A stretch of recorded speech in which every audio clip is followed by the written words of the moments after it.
I turn mine off? Maybe it's, yep, it's that one. Can I still hear you? Can you hear me? Yeah. Cool. Yeah, so you had sent me that TikTok because that's where we get all of our good information. Of course. Yeah, about that Celtic salt, and there's some crazy benefits.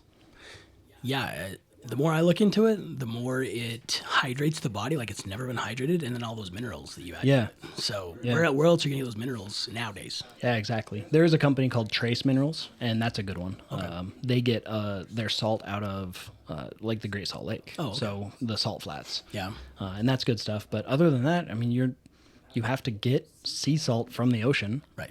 So Well, and there's just minerals don't really exist in the natural world anymore in our Yeah. foods and stuff, right? We've taken all the minerals out of the ground. yeah, So you got to find them somewhere. yeah. It's all depleted, or at least what I've read. Right. It's depleted, and they're just not great about doing different crops at different times. And Yeah. but I don't know. That's some stuff that I just don't know and realize, but it makes sense to me. It makes sense to me too. And I think something like Celtic salt, it's not going to hurt you, so let's give it a try, right? Like Yeah. put it in your body and see what happens. Yeah. I mean, Yeah, yeah, that's not the best thing for everything we do in life, but I like to experiment. The thing is, water does not hydrate us. right. It's the electrolytes. Right. So, I mean, Gatorade was onto something when they Yeah. made that electrolyte drink for the Florida Gators. And then pumped it full of sugar. Exactly. That's So- that's the problem. Yeah. I was coaching a CrossFit class today, and there's this guy named Greg. I think he's 65, 66, just jacked. No body fat. I mean, the guy he's fit. Yeah. And he was talking about, just food in general and the depletion of minerals and Yeah. vitamins and everything, and almost like to a conspiracy theory Oh. part of just like, well, yeah, we were taught in the 70s and 80s go low fat. Well, instead of having fat, then they just pump sugar into it. Sugar's inflammatory. That's a problem. Yeah. And then we're taking the fat out, which is important because we need that for hormone regulation, especially females. And it just gets people sick and fat. Which is where we live now. Yeah. Everyone's sick and fat. Yeah. Yeah. So, yeah, if we want to get into the conspiracy side of that, I mean, it makes you dependent, Totally. and that's what the goal is. Yeah. So, Yeah. Well, when we were talking, I've been learning a lot about peptides and different things lately, and that's just kind of giving our body what's already naturally produced. yeah, But that's never pushed big pharma wise because you don't want to fix somebody. right.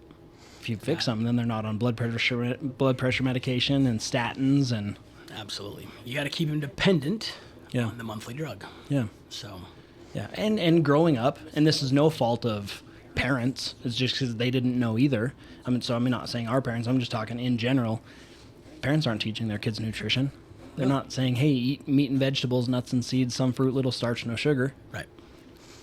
They're saying, oh, those pizza bites are quick. Yeah, Throw those in the microwave. yeah. What's on sale? Yeah, ramen noodle. Let's put plastic in your body. Yeah, It's They do- cheap. They do taste good though. They do. I agree 1,000%, but it's still plastic going in your body, right? Totally. It can't be good for us. So, and there's definitely no nutritional value there. No, not at all.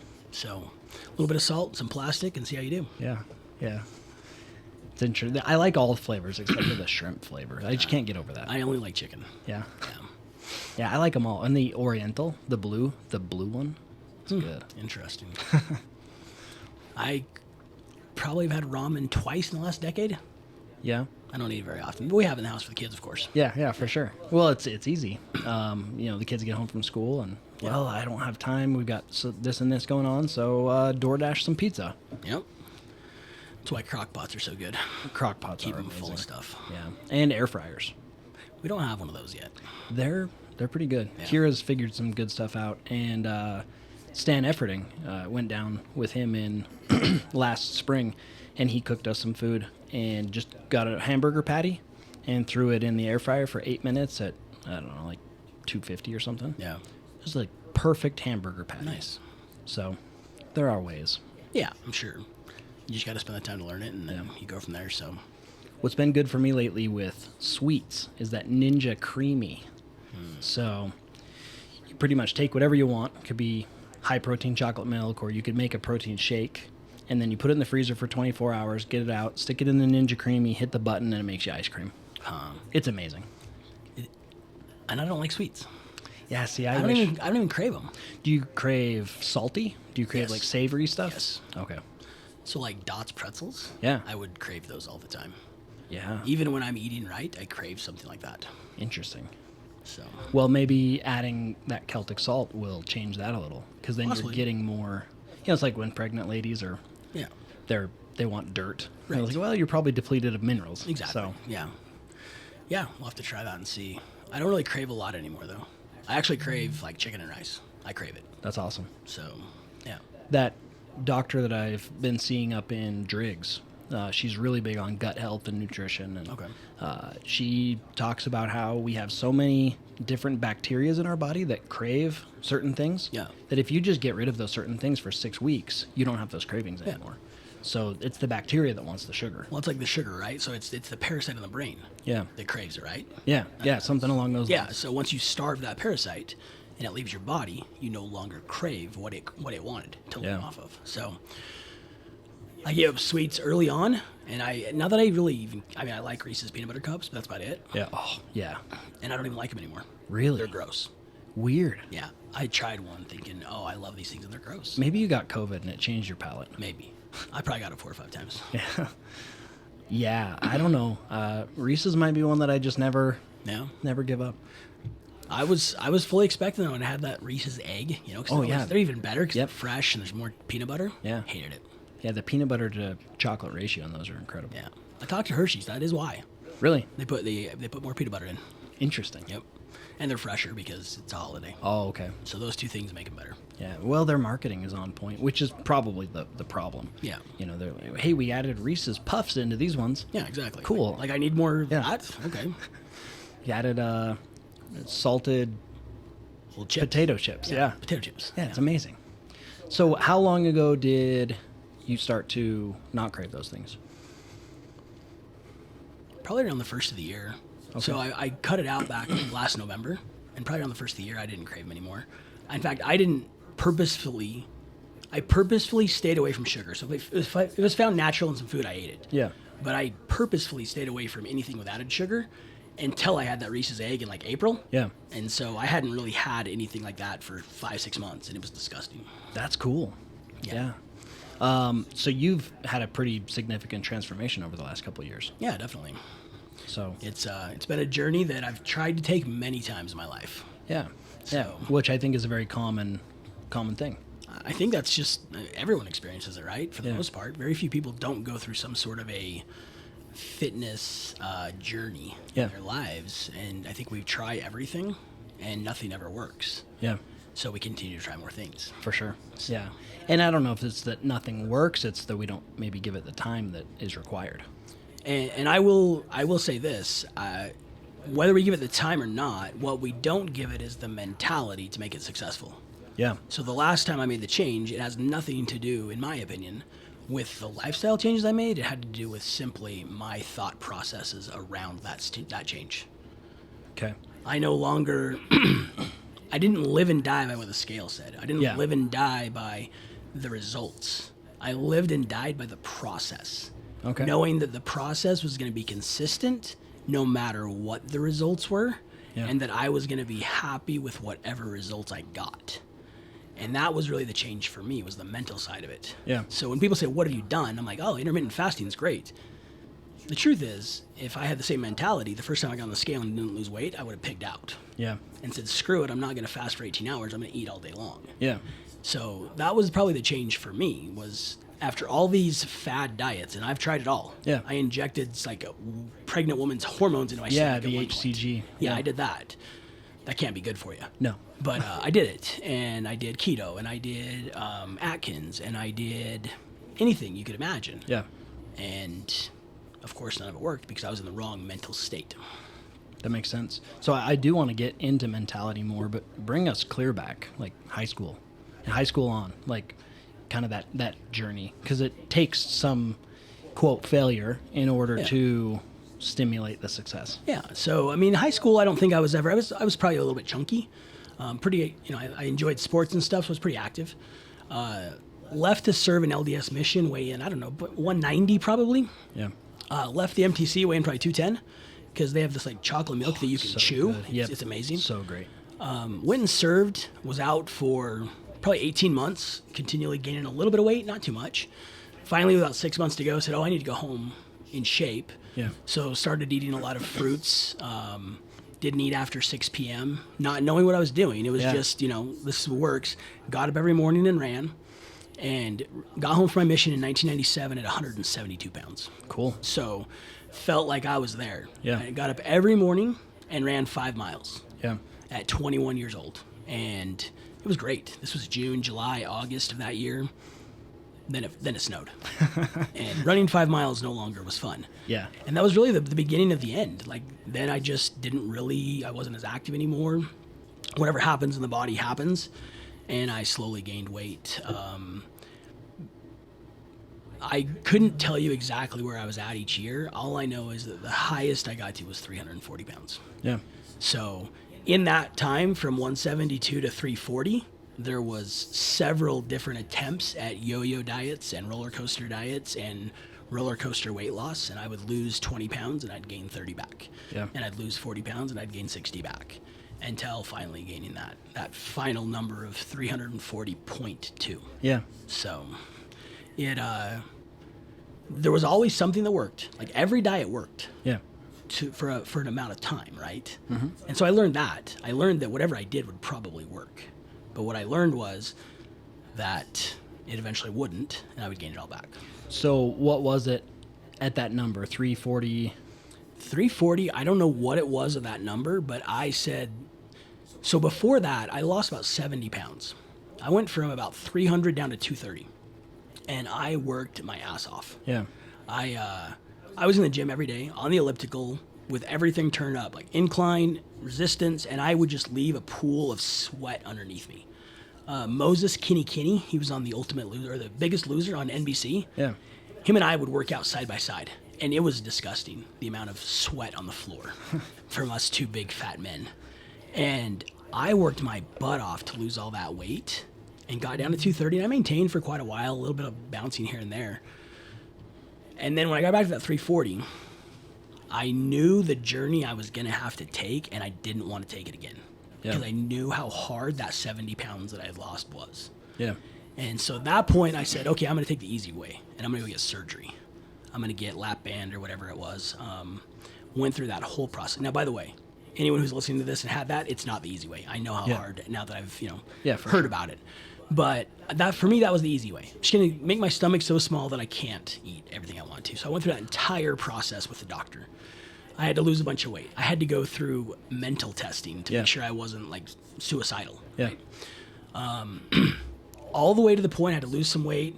I got on the operating table, and I expected to wake up with this small stomach and this lifestyle change. And I remember waking up on the operating table and the doctor telling me, I'm sorry, Brandon, I couldn't do it. There was too much belly fat, and I'm afraid if I try, I could have cut you and you could have bled out on the table.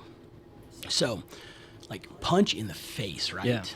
So the next week I go back to the doctor, and she says to me, look, this was around November of the year before, the change I made, big change there, 2 years before. She said, come back 25 pounds lighter by December 30th, so we can still get this on your insurance for the year. Yeah. And we're going to go from there. So I went home and I told Cherish, I just said, if I lose 25 more pounds, I'm already halfway to my goal. Yeah. So I told her I'm going to do it on my own. And she was great with that. And then for the next, year plus, I bounced all over the place. And so that's at 340s when I made that decision. Got down to 250-ish, 260-ish, and then back up to 300 in November of last year. Yeah. So November of last year was when I touched 300 again and was just disgusted with myself. Like, how did I let it happen to me again for the umpteenth time in my life? And so that's when the true transformation started. But before that, I tried it all. Yeah. And just yo-yoed, and I think many, many people can relate to that. Anyone who's tried to lose weight. I think just about everybody who's tried to lose weight, right? And this may go back to the things we were talking about at the first, and the minerals and the lack of nutrients and all these different things that, living off of fast food or quick food at the house that we microwave. I'm sure all that plays a part in it. Yeah. We're not healthy people because we live in a world of convenience. Yeah.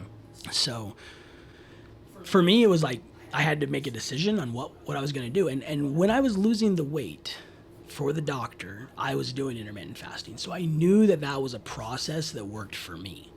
And so when I decided in November to go down this path again, I knew that's the tool I was going to use. Yeah.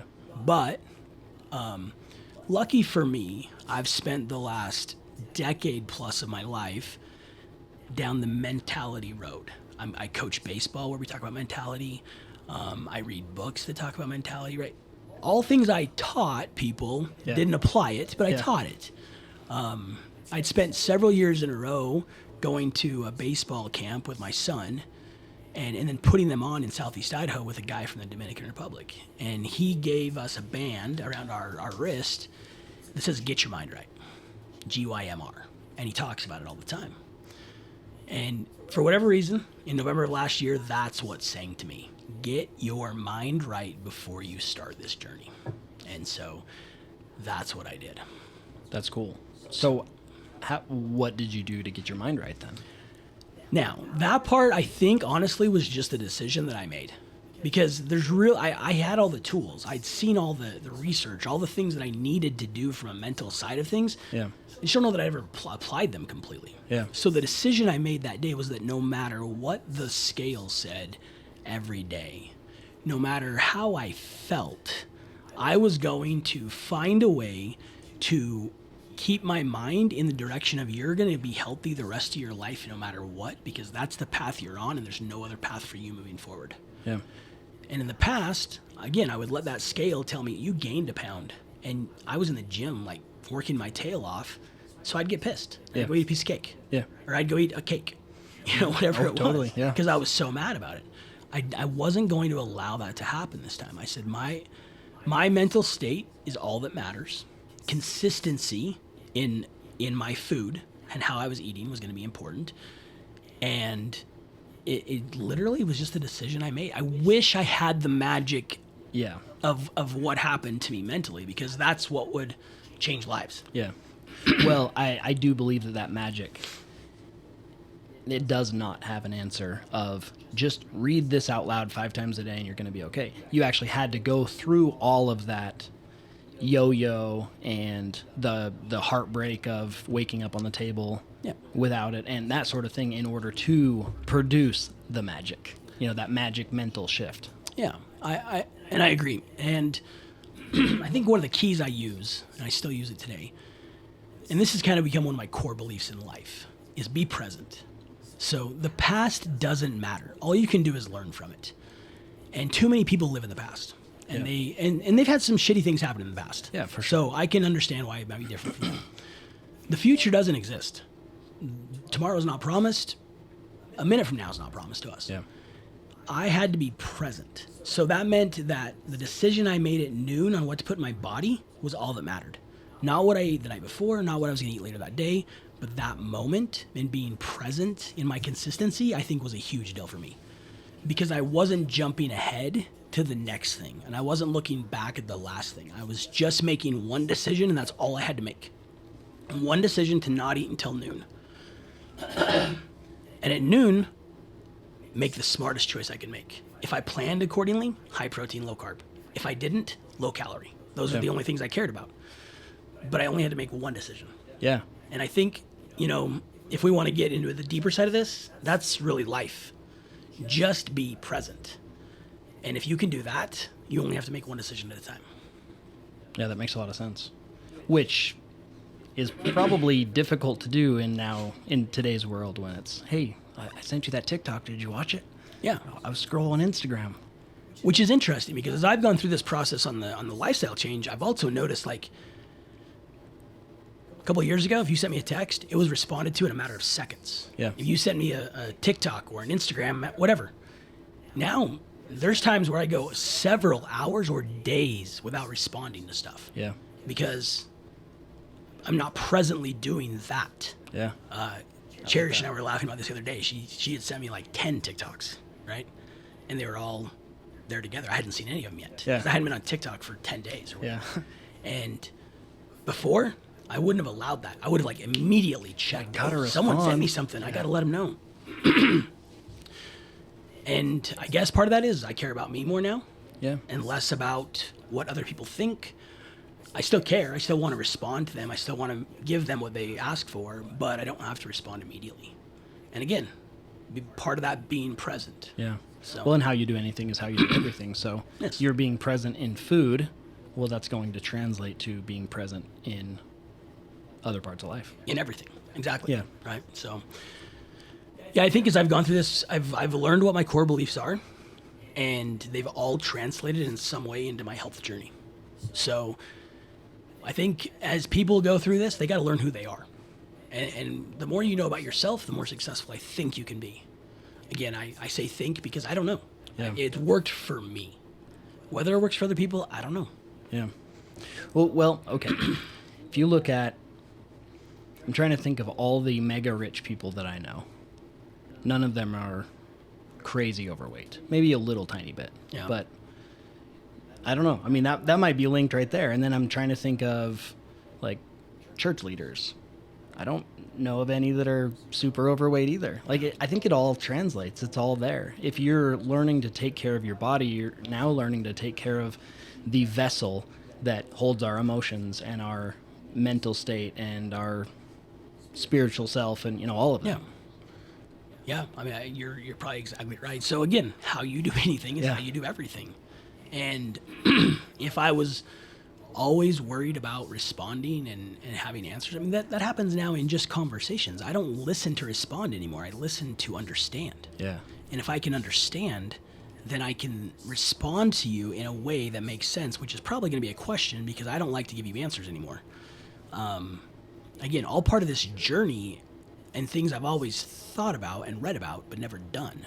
So now, when we talk about emotional intelligence in conversation, it's about me gaining all the knowledge I can before I give you my response. And my response will probably be questions so I understand it even better until you just give me the answer that I'm probably looking for the whole time. Yeah.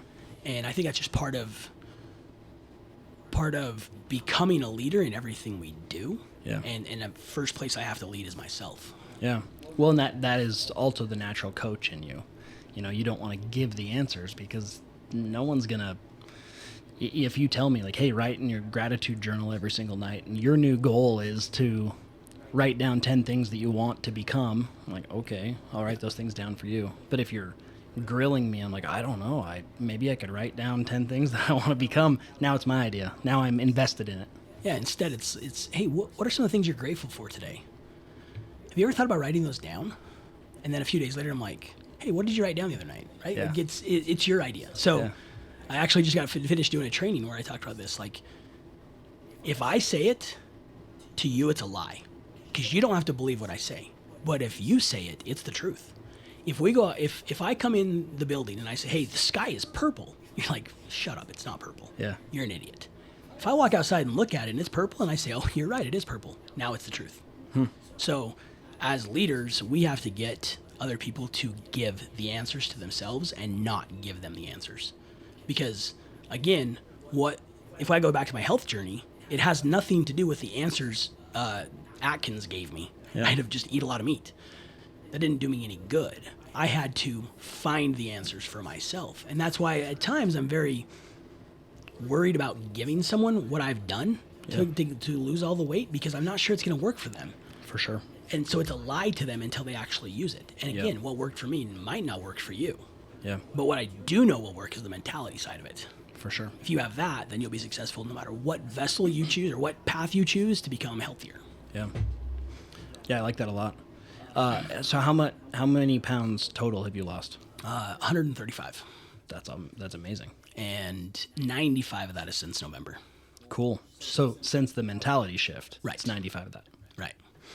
That's and again, I'd lost 70 something before that and then gained most of that back, or all but 40 pounds of it back. And now, I mean, I cannot imagine gaining weight. Yeah. And by gaining weight, I mean, a significant amount. Right Yeah. now, I balance between 205 and 210 pretty consistently for the last couple months. And in the past, I would have been pissed. Yeah. I would have been so mad right now, and I would have probably gone and had cheat days and blah, blah, blah. Instead, what do? a 72-hour fast, Yeah. right? Yeah. To see if I can spark that back in my body. But if it didn't work, which it didn't, Yeah. I'm still floating 205 to 210, I don't care. Yeah. Because I've lost 135 pounds. Exactly. I feel better than I've felt in decades.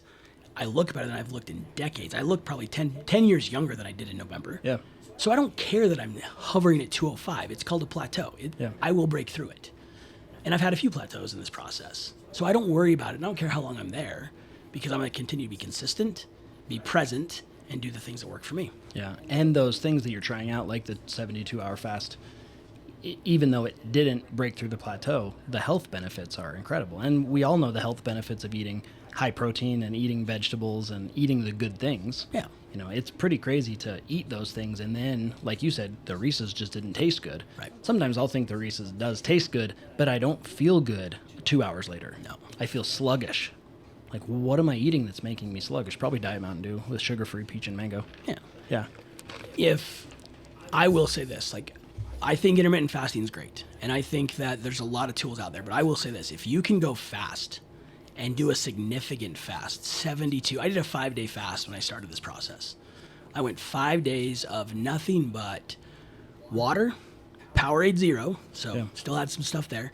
And I think I did chicken broth 2 nights, like just a cup of chicken broth Yeah. in a 5-day fast. Regardless if that sent me down a path of intermittent fasting or not, the benefits of a 5-day fast from the mental side alone were fascinating. At the end of 5 days, I had a plan to go have steak and potato. And I remember texting you going, I might not eat tonight. Yeah. I don't think I need to. That's like, awesome. I'm doing really good. And I feel really good. So I would say of all the health things that we talk about, like I would tell everyone, you got to try to do long-term fasting. If it's 25 hours to start with, 'cause you've never done more than 24, do that. But first of all, have a plan. Second of all, know you're going to make it no matter what. Yeah. And then go do it. 72 hours, 96 hours, 20 days, whatever Yeah. you're going to do, go do it. Yeah. Which I have a friend, Tom, he's done a 21-day fast. Which I'm fascinated by, and I can't wait to do someday. Yeah. But I got to be in the right mental state for Oh, that. for sure. Because I could say I'm going to go do 21 days right now, but there's no way because I'm not in the right mental state to go Yeah. 21 days. But I'm fascinated by that idea. I'm fascinated by the idea of a 40-day fast. People do it. Yeah. I know it can be done. Am I in the right mental state to do it? No. When I am, I'm gonna. Yeah. I think the longest recorded medical fast was like 390 days. Wow. So this guy checked himself into a hospital. This is back before, all the regulations and stuff that probably keep you from doing this. He checked himself into a hospital, and he only had water, and I do think there were electrolytes. Okay. So, Yeah. salt and that sort of thing. And his goal was to come out at like 180. And I don't remember how much weight he lost, but it was significant. I mean, I think he was over 400 pounds. Okay. And then he came out under 200. So, Wow. 180s, 190s. And his first meal back was a piece of toast and an egg. And he said, one, he forgot that food tasted so good. Yeah. And two, he was insanely full Oh, I'm sure. after an egg and a piece of bread. Yeah, I'm sure. And again, in a world of convenience, our stomachs are huge. Yeah. Because I can get food anytime I want. If we go back to, the Wild West, you ate when you could. You ate after you did your chores in the morning and then sometime at the end of the night. Yeah. That's all so your stomachs weren't, you couldn't even eat enough calories to Yeah. gain weight. And now I can just sit in front of the TV and eat 74 bags of chips if I need to. Mm-hmm. Right? So our stomachs are just such different vessels than they used to be. And that's a big negative. Yeah. Because now, if I go have a steak and potato, I can't finish it. And before, I could have a steak and a potato and a salad and another potato and a dessert, and then I'd go home and have ice cream. I mean, I could do it all. Yeah. But now, I don't have the ability to put that much food in my stomach anymore. And I also don't push myself to. Once I'm full, I'm full. I don't care how much is left. Yeah, which is so important. Eat to 80% full. Eat to 90% full. Because once we then drink something after we've eaten it, it's going to expand in our stomach anyways. So we don't feel just like we've eaten so much and we're all bloated right as we finish eating. It's 20 minutes later. We're like, oh, I ate so much. Yeah. Also, too, you'd mentioned Wild West. We've all heard the breakfast is the most important meal of the day. We've heard it. Yeah, we've heard it.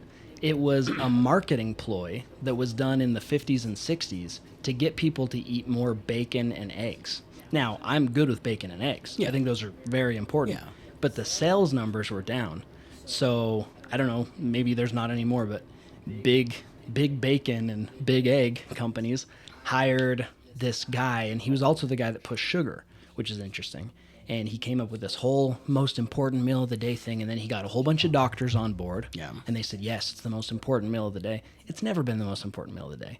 Why would waking up to food be important if we have the mechanisms in our body to essentially eat our own body, autophagy, so it goes in and we're using our body. Yeah.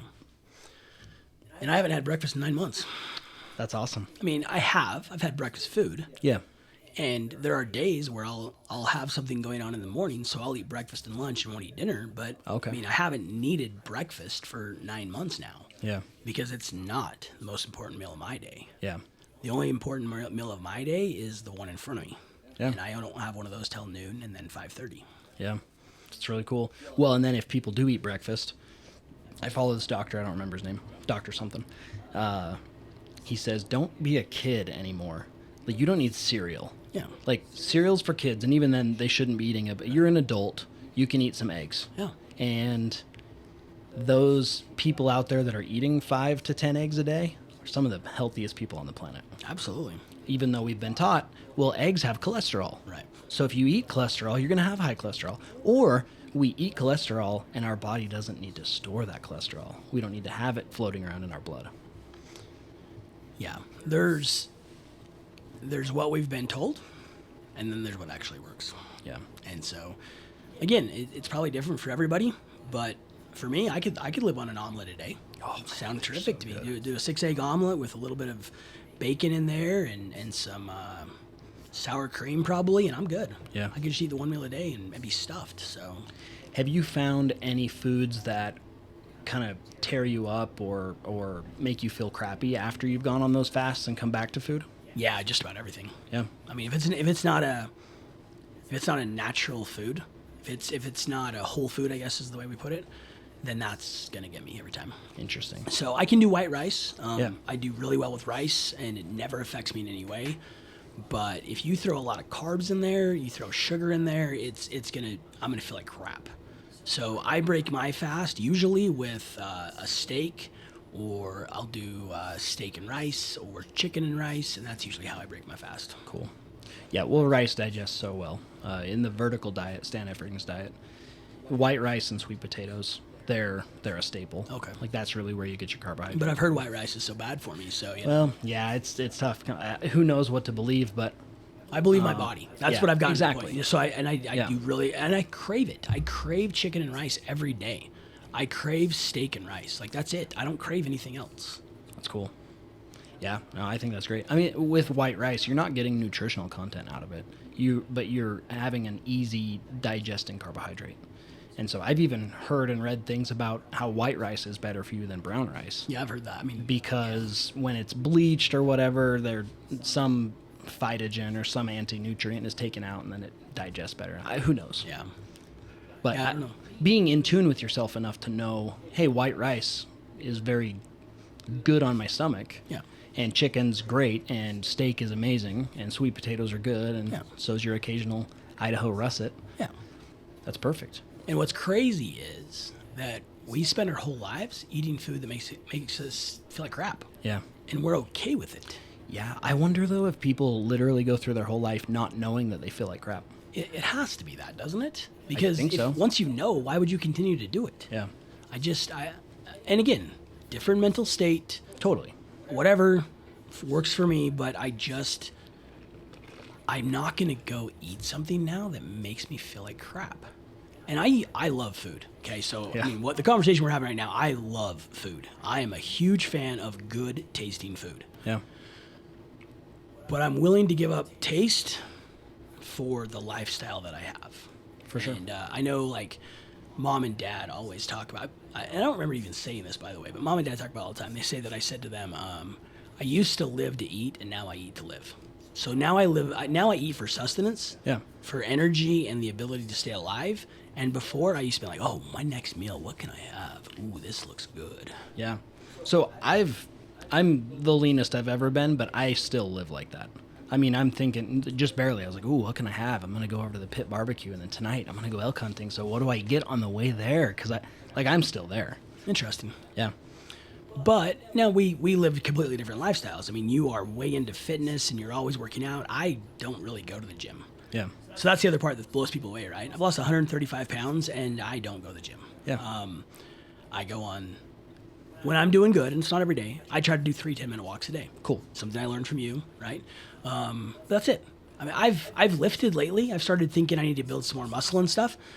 But I also have this mental block with lifting that I always feel like I stop losing weight. And I haven't overcome that mental block yet. So I think by lifting and seeing myself stay at the plateau, I'm thinking to myself, oh, here we go again. Yeah. Now, it hasn't been so bad that I've quit eating right, but I've quit lifting again because I'm like, come on. Even though I know that muscle weighs more, blah, blah, blah. Yeah. Well, but it's hard. It's a tough thing, especially when you are now associated with it. You've had a past in it, so you know, hey, when I lift, I don't lose weight. So you got that mental block. Yeah. But this might also be a good opportunity to go, hey, I'm going to be consistent for 6 months no matter what. And I'm just going to do it because I know that gaining muscle is important, and I know being strong so that I'm not the 90-year-old that's fallen and can't get off the floor. Right. And yeah, but that will come. It doesn't need to be right now. And it's like you said, it's back to those same ideas that I've talked about with nutrition. It is be consistent, be present, right? Those things. If I can translate that into the next part of my weight loss journey or my fitness journey, then yeah, it's going to work. I have no doubt. Yeah. I just haven't sold out to that yet. For sure. From a mental standpoint. So there'll come a time. Yeah. I have no doubt about it. Because that's part of the journey that I know I'm taking. So we'll see when that happens. Yeah. What have your blood markers done? No idea. Okay. The only thing I don't go to the doctor. I've always been super healthy. I hate the doctor. I think they're a waste of my time. I went probably 8 to 10 years ago with just headaches all the time. And come to find out, my blood pressure was through the roof. The doctor said, I need you to go pick up this prescription right now. I need you to take one and come sit in my office until your blood pressure comes down because you are borderline going to have a heart attack. Wow. So I drove to the Brolums in Rigby. I took one. I went and sat back in his office, and it brought my blood pressure down to a level where he was happy and allowed me to leave. Yeah. I don't take blood pressure medication anymore. That's awesome. Not because my doctor said anything, because I don't need it. Yeah. No, I don't. I have it, and there's been a time or two where I've felt like, oh, this kind of tension headache's coming, and I'll take half a pill or something. But I don't want to be dependent on it for the rest of my life. For sure. And that's why I'm looking at the Celtic salt side of things, because maybe that will help translate the last little bit of blood pressure that I seem to still have a little high at times. Maybe that'll take care of it so I don't have to go down that drug road anymore. Yeah. It would be cool if you could find some past labs. Like if you've ever gotten labs done and then go get labs done again and just look. So I talk a lot about Stan Efforting because that's where I've learned most of the nutritional stuff that I teach. And he will post things like a blood pressure of 111/70. And he said, this is the PRs that should matter, the personal records that should matter. Yeah. And he'll have pictures of people that have lost a significant amount of weight, and their blood markers are there, and then also blood pressure and what it's done throughout time. And it's crazy because we don't need, obviously, like, people should talk to their doctor and go to the doctor and do all that. But in my opinion, we don't need all of those drugs. We just need to be feeding ourselves and actually giving ourselves nutrients and sustenance so that our body can regulate itself. And our bodies are insane healers. They want to heal. And I don't have a lot of like my own thoughts, so I always have to bring up other people. So that doctor in Victor, she turned me on to this book about how your body tells you everything. So if you have high blood pressure, it doesn't mean that you have high blood pressure. It means you're not doing something right for your body. And she's like, have you ever just sat in silence and asked your body what it needs? I'm like, no, I have never done that, ever. Like, not even thought about it. And she's like, well, you need to start. You need to sit there and ask your body what it needs. Like, oh, you're not sleeping very good at night? What does your body need? I don't know what it needs. In my mind... You need sleep. Yeah, exactly. In my mind, it's my mind. Yeah. She's like, well, it might be your mind. Or it might be your body. Interesting. Yeah, kind of cool. Yeah. But our bodies definitely tell us a lot. There's no doubt about that. Especially like with food, your body tells you everything you need to know about food. I think that's why it's crazy, like all the different things that people go through, like gluten intolerance and I'm allergic to this, I'm allergic to that. Are you? Like, is that really a thing, or is that just like proof that none of us should be eating the things that are making your body feel that way? Yeah. You know, is it really intolerance, or is it just the fact that it's not good for you? Like, and not that you're allergic to it, it's not good for us. And, Yeah. And I don't know. I'm not gluten intolerant, so I couldn't really say what that looks like. But I can tell you this: eating a lot of bread makes me feel like crap. Yeah. So I can't imagine anyone feels good eating a lot of bread. No. So I think it's all we need to know. Yeah, there's some really cool stuff coming out now too. There's something called a Dutch panel, and it's let's see, it was the Dutch panel. Yeah, I think it was the Dutch panel. So you wake up and you pee in a cup, and then you put this thing in your mouth like a swab, and you label it exactly what time you urinated, and then when you put that swab in your mouth, and then you do it 30 minutes after you wake up, 60 minutes after you wake up, then you do it from 11 to noon, then you do it at 5 and 6, and then right before you go to bed. And it's telling you testosterone and estrogen and cortisol levels and everything throughout the day. So before we'd go get a lab done, and they're like, oh, well, arbitrarily at 11 a.m., here's your testosterone levels. Right. Well, now they're able to see and trend it. And then there's another one, and I wish I knew the name, but I can try to find it, and I can link it in the show notes. And it's a stool test, and it's weird to poop in a cup and then scoop it out, but it tells intolerances, and it's pretty dang accurate. So I was on the phone with this, or on the Zoom call with this doctor, and she goes, "So you look like you have red hair." I'm like, "Well, it's kind of a red beard, but it's more blonde and kind of turning brown." She's like, "Okay, well, it's the same thing. And it looks like you have blue eyes." I'm like, "Yeah." She went, "I'm just going to guess you're of Northern European descent. And that being said, you probably have a pretty significant gluten intolerance." I was like, I don't know. I feel pretty good eating gluten." And she's like, "Well, maybe give it up for a while and then try it again and see what happens." And then we do these tests, and I haven't got them back, but I'm very curious. Interesting. And it's essentially like there are certain places that you come from that have intolerances to certain things. And she's a pretty good doctor, and she does this stuff and has seen these trends. So she can now just look at someone and go, "Oh, Northern European descent, you probably should cut back on the gluten." And then she'll say, because we have so many neurons in our digestive system, we have more neurons in our gut and our digestive system than we do in our brain. So if we're not feeding it the right fuel, well, now those connections are dysregulated. So we have autonomic and sympathetic nervous system dysregulation, and we've got all these medical problems. Well, maybe if we ate the right food, we wouldn't have the medical problems. You've got Hippocrates, he's the father of modern medicine or whatever. He said, "Let food be thy medicine." Yeah. Pretty cool. I've actually heard of a diet, by the way, where you get your blood tested, or your DNA test, Yes. and where your origins are, and they give you a diet based off of Yeah. that. So that She's exists. actually pretty big on that. Okay. So one of those tests will tell me whatever it was. Interesting. And I'm willing to try anything. So Yeah. I'll try I it. think we, again, so core belief time for me, question everything. Yeah.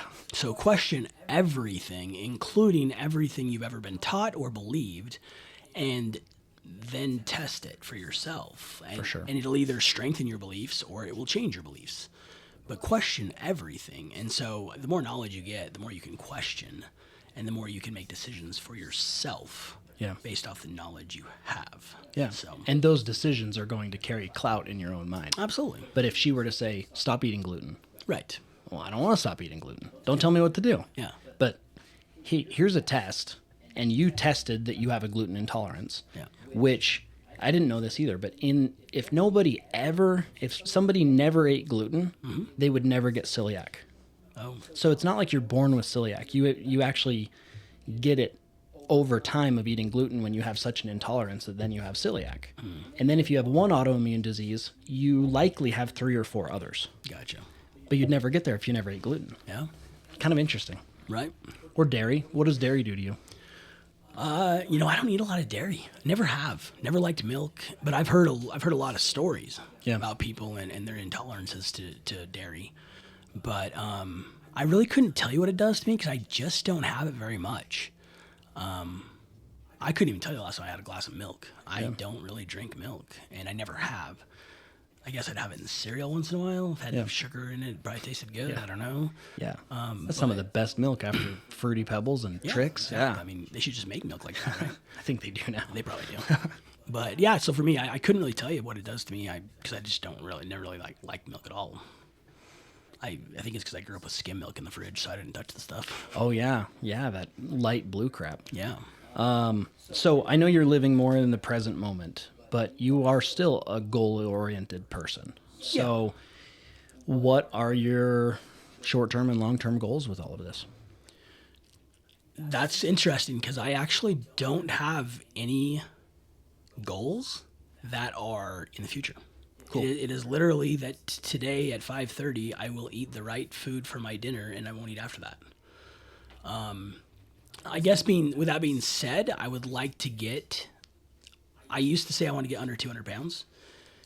Now I have this weird desire to get down to 170 so I can actually say I lost half my body.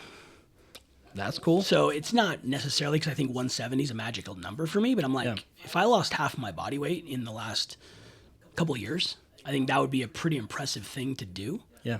I do want to lose another 5 or 6 pounds by November so I can say I lost over 100 pounds in a year. For sure. But none of those things are like necessarily things I'm shooting for, just kind of hopes that I have. But I don't really have any long-term goals. And that, I'm not saying that's a good thing or a bad thing, right? Yeah. It's just the way I am. But my first goal at this point, so short-term, 199. Yeah. I really want to get under 200 pounds for the first time since I couldn't even tell you when. Yeah. Probably like 1999, somewhere in there. So a quarter of a century ago. Yeah. I think it'd be cool, but 6 pounds really doesn't matter. For sure. Like it doesn't make a big difference to me. And if I don't ever get down to 170, it's not a big deal to me either. I just want to continue to be healthier.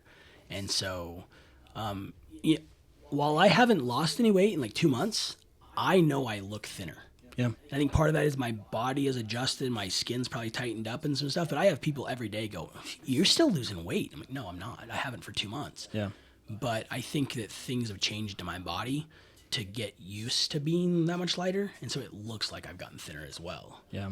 So, but I don't know. It's maybe I'm weird. I'm probably super weird, and that's okay because I'd rather be weird than normal. But I just don't have a lot of goals. No, I think that's great.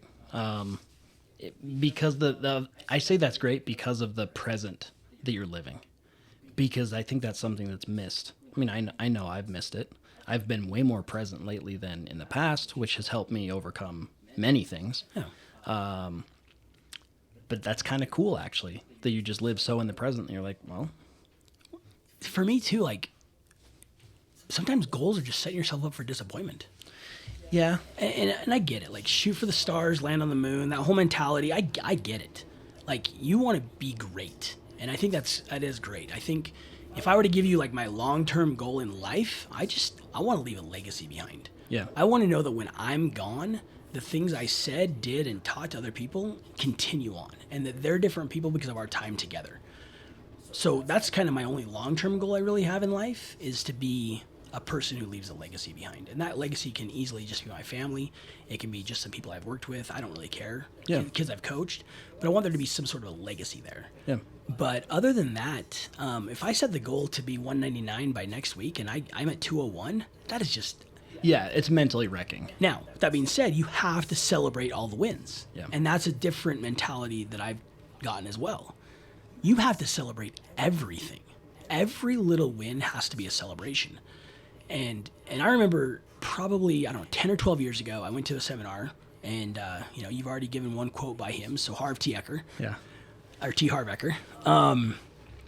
We had to take an arrow, and we had to write on it our fears and, like, what held us back. And then you had to put that arrow on the soft part of your neck. And you had to walk through that arrow and explode that arrow and hug the person holding on the other end. And I remember a couple times, like, going to take that first step, I'm like, I could actually die from this. Like, I could go through my throat. yeah, And I did it. I go through and I hug the guy holding the arrow, and immediately I said, that wasn't a big deal. Like, I didn't even know how to celebrate wins back then. I went through like this weird fear of dying for a second. I knew I wasn't going to die because he wouldn't have it in his program if I was going to die. Well, I don't know. James Ray killed some people. That's true. But like, it was immediately, that's no big deal. It was a big freaking deal. Yeah. You know? And if we don't celebrate every single win, and again, that goes back to the being present. Like, if I had a Reese's peanut butter cup sitting in front of me and a cup of water, and I chose the water, I should celebrate that. Yeah. Because that was a win of something that I easily could have gone a different direction that would have been worse for me. So you still have to celebrate the win. So if I weigh 201, I should celebrate the 4 pounds. Yeah. But the human nature is not. For sure. It is to be pissed off about the 2. Yeah. And so you have to change your mentality on what constitutes a win. And a win for me is making the correct decision in the moment. Yeah. I like that a lot. There are a few people that I coach that I tell them not to look at their weight every day. I have them log it. So, I mean, it's tough because they have to log it and look Yeah. at it. But I suggest to them that they look at it once a month. Yeah. Like, you can look at the trend once a month, but that daily is for me. It's not for you. Yeah. Because I can see, oh, yeah, he's up 2 pounds. That's water because it's been 2 days. He didn't eat an extra 7,000 calories yesterday. This is water. Yeah. And then a week from now, they're happy. Yeah. You know, a month from now, they're happy. This 6 months, they're really happy. Now, that's how I used to have to lose weight. I could only get on the scale once a week because I couldn't handle the +1, Yeah. +2. I couldn't do it. And I remember you for a long time, you told me, get on the scale every day. I'm like, no, I'm not doing that because I'm not going to handle the disappointment well. Yeah. And now I get on the scale every other day Cool. because that's what fits for my Yeah. current journey. And I don't care what it says. That's the key. But it's still an indicator of how I'm Yes. doing. It's data. So I need to know that, but I don't care. And there's been a couple of times I'm like, oh, really? Like, I've been really good the last 2 months or 2 weeks or whatever it might have been. I'm really surprised that didn't change. But again, in the past, I would have blown up. Yeah. I would have lost it. And now it's just like, oh, that's odd, but it's okay. Yeah. Well, and then that can shift mentally from that's odd, but it's okay to I'm up 2 pounds. Did I gain some muscle? Right. Like, That's a good point. I'm very curious. I should go do a body composition test because I want to know if I'm up some muscle. Yeah. So, And that's probably the key, right? If you understand, the more data you have, the more knowledge you have, the less emotion. This goes back to Yes. emotional intelligence. yeah. And I talk about emotional intelligence and leadership all the time. How about emotional intelligence and weight loss? And understanding what that pound or 2, positive or negative, actually are. Because I used to make all my decisions based off the emotion of what the scale told me. Yeah. And so emotional intelligence, I will tell anyone who's listening to this, like you need to figure out what emotional intelligence is, and you need to be great at it. Because emotion ruins a lot of things. And when emotion goes up, intelligence goes down. Yeah. Thank you, T. Harv. Was that him too? Yes. What a wise guy. I don't know if that's his quote, Yeah, but he uses it he all uses the time, it. right? And so, and I haven't read anything or listened to anything from that guy for decades. Well, probably a decade or so, but it still sticks with me. Yeah. You know, and that's I think truth does stick with you, For sure. right? Get your mind right. Yeah. Like I will go over and I will tell people that in every aspect of their life, get your mind right. Yeah.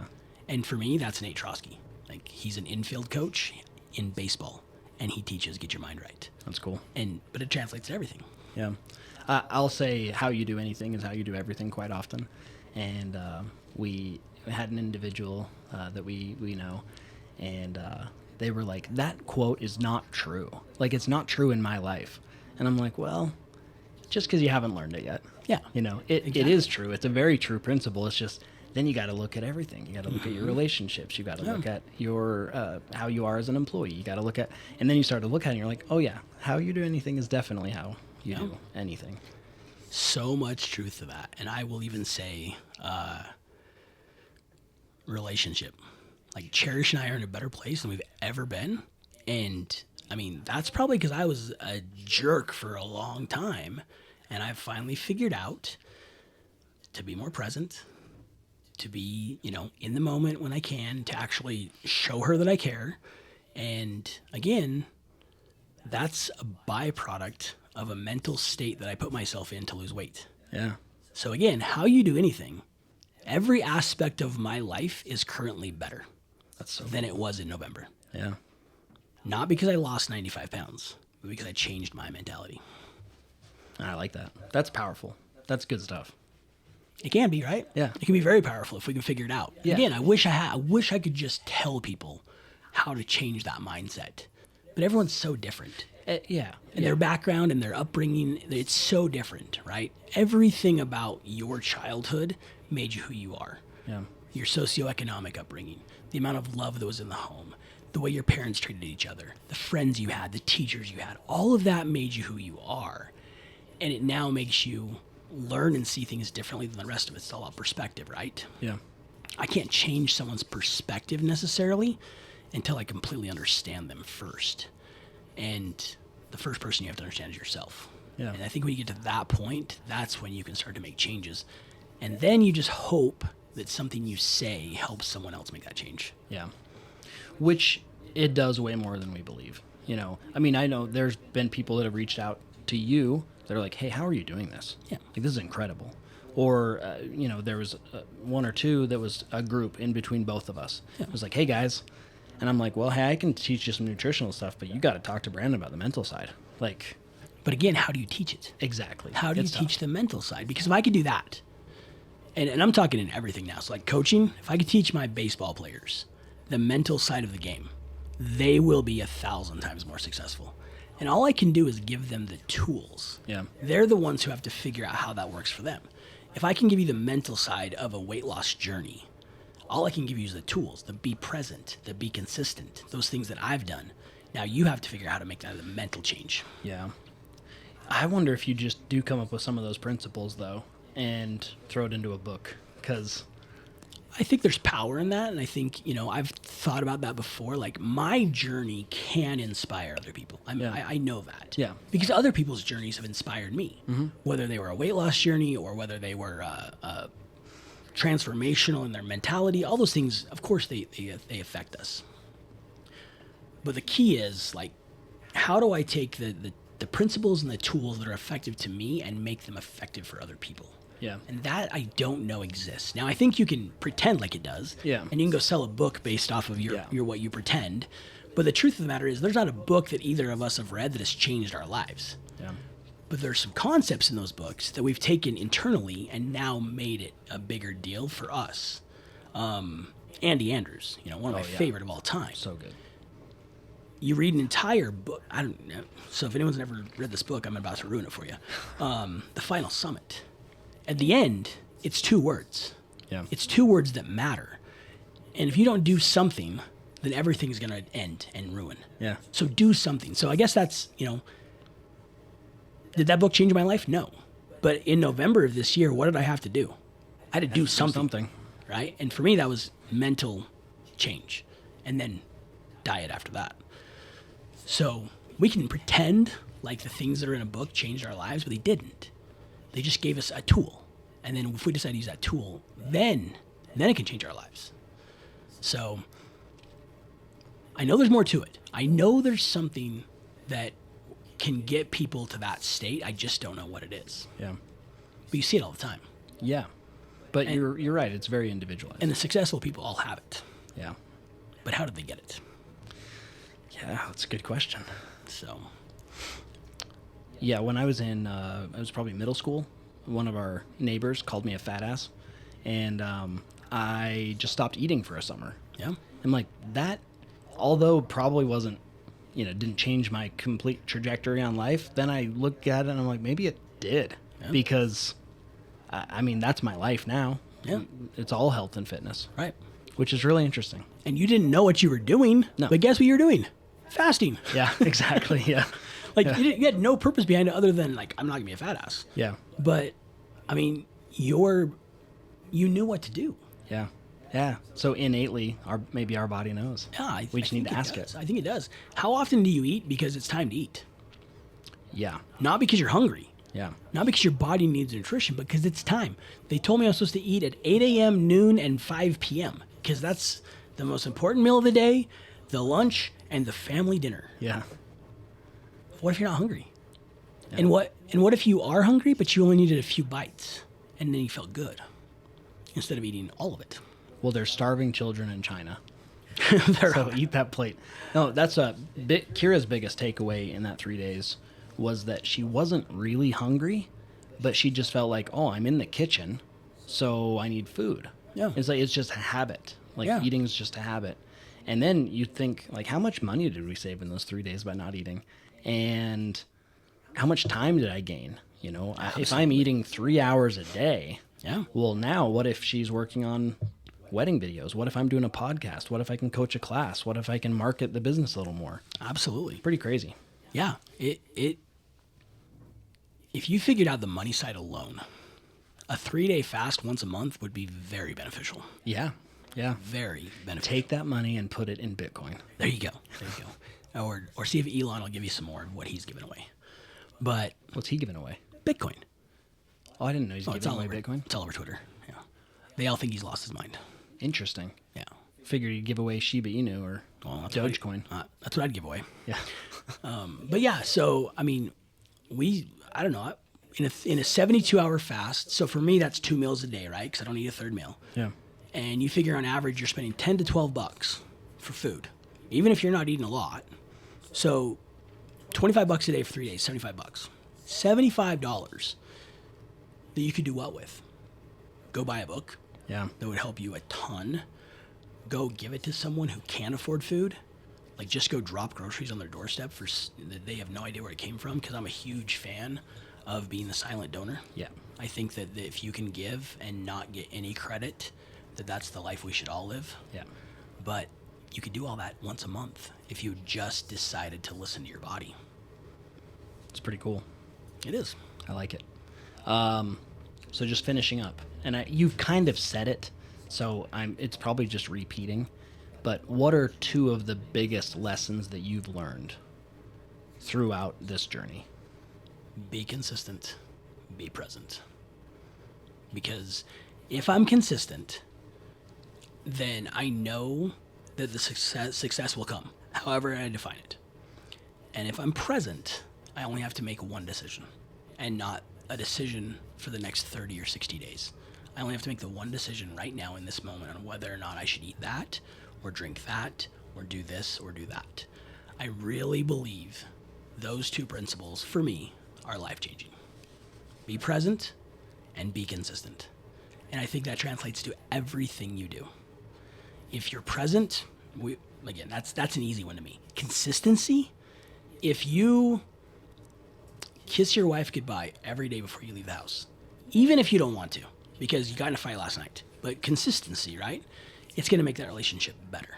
If you go to the gym every single day and do whatever you're doing, whether it's cardio or it's building muscle, and you do it every day because you're consistent, not because you know there's a result coming, over time, you will get all the results you're looking for. But being consistent in whatever you choose has to stick, because a week of doing something and then quitting because it didn't work is not being consistent. Yeah. So I think those 2 principles really, for me anyway, are the 2 that I now look at as life-changing principles and really staples in my life that I believe in, along with Question Everything. Yeah. Yeah, for sure. No, I really appreciate that. I think that's such great advice. And I would imagine that making that present decision makes the next decision a little bit easier. I definitely agree with that, because even if the current decision was the wrong decision, it makes the next decision easier, because I know that what I ate didn't make me feel good. So the next decision, the next be present decision, it's easier to choose between the good and the bad, because I don't want to feel bad again. I want to feel good. So I think you're right. Even if you make the wrong decision in the moment, the next decision is easier because you know how the wrong decision made you feel. That's cool. Yeah, I like that.